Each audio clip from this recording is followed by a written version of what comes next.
çeviriyor değil mi? Tabii.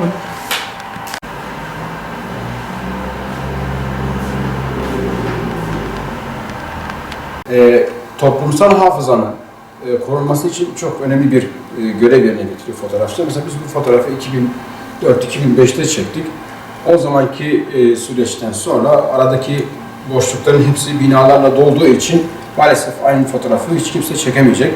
Bizim için de fotoğrafı tarihe tanıklık etmek anlamında çok güçlü bir argüman olduğunu biliyor. Her fotoğrafın kendisine göre bir hikayesi vardır. İşte pekmez yapımı artık sona ermek üzere. En son pekmez yapan insan fotoğrafı olabilir.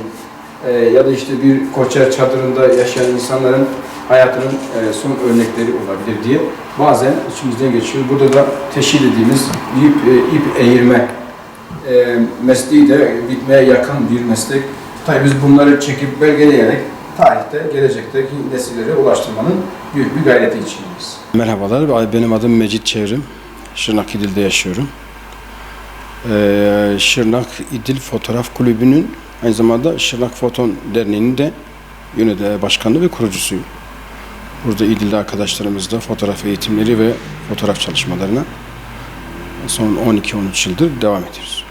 Bu yıl 19 Ağustos'ta 200. yılını kutlayacağız. 1830'larda Fransa'da Nicéphore Nicep'in ilk kayıt altına aldığı fotoğraftan bugüne 200 yıl geçmiş. Tabii fotoğrafın gelişmesi bizim açımızdan çok son 15-20 yıl içinde çok büyük bir hızla ilerlemiştir. Yani önceki 190 yılla bu son 10 yılı karşılaştırdığımız zaman neredeyse hepsinden daha fazla bir gelişme gösterdi.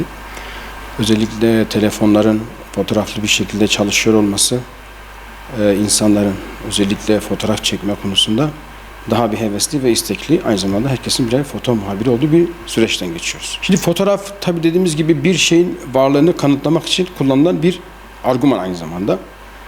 Şu anda bir haberin yayınlanabilmesi için o haberin bir fotoğrafla ya da bir videoyla desteklenmesi gerekiyor. Bu anlamda çok ciddi bir belge niteliği taşımaktadır. Tarihsel süreçteki yaşananları belgelemek, bunları kayıt altına almak için de çok ciddi bir gerçekliği var artık. Fotoğraf, işte 2. Dünya Savaşı, 1. Dünya Savaşı'nı biz muhtemelen fotoğraf ve videoyla artık tanımlayıp canlandırabiliyoruz. O açıdan çok değerlidir fotoğrafın varlığı belge olarak. Fotoğraf gerçeğin kaydedildiği bir mekanizmadır. Siz gerçeği istediğiniz kadar yaşayın. Bir gün sonra, bir saniye sonra, 10 dakika sonra artık yitiriyorsunuz. Fakat elinizde bir fotoğraf ya da bir kayıt, bir belge, bir video varsa siz bunu bu şekilde sonsuza kadar muhafaza edebiliyorsunuz.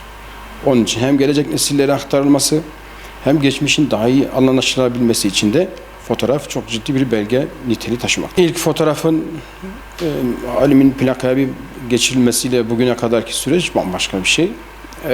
İlk kağıda basılması, sonra 1900'lerin 990'ların sonunda dijital olarak kaydedilmeye başlanması, en sonunda da milenyum çağında 2010'dan sonra fotoğrafın dijitalleşmesiyle birlikte teknoloji bambaşka bir yere evrildi. Çünkü fotoğrafa ulaşmak, kayıt altına almak, paylaşmak, başkalarına göstermek çok büyük bir hızla kendini göstermeye başladı.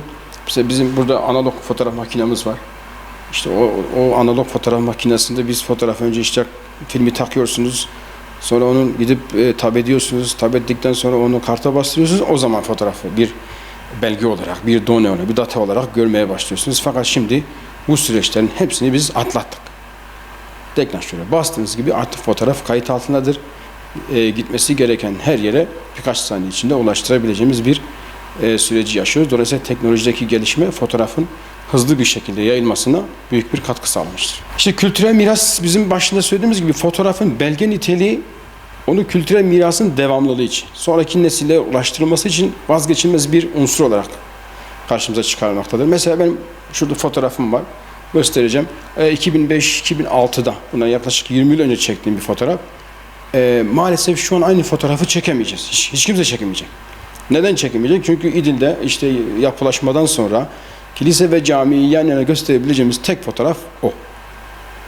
Bu basit bir örnek olarak sunabilirim. Tabii gezi fotoğrafçılığı, turizm fotoğrafçılığı gibi alanlarda geçmişten günümüze gelen bütün tarihi yapıların ya da işte şehirlerde yaşayan canlılar gibidir aynı zamanda. Şehirlerimizde, köylerimizde, metropollerimizde hayattaki o fiziksel dönüşümü görmemiz için de geçmişten günümüze çok değerli bir hizmet gördüğünü düşünüyorum fotoğrafçılığın. Mirasın korunmasıyla ilgili de mesela atıyorum biz şu an Alodino Kalesi'nde çalışıyoruz. Alodino Kalesi'nin fotoğraflıyoruz. Belki 15-20 yıl sonra orası bir felaketle yıkılacak. Onun bir sonraki nesillere ulaştırılabilmesi için, belki bir gün restorasyonun yapılabilmesi için, dolayısıyla o kültürel mirası ileriye taşımak için çok ciddi bir belge niteliği taşıdığı için fotoğrafçılar geçmişi günümüzü geleceğe taşımak için müthiş bir vazife yerine getirdiklerine inanıyorum.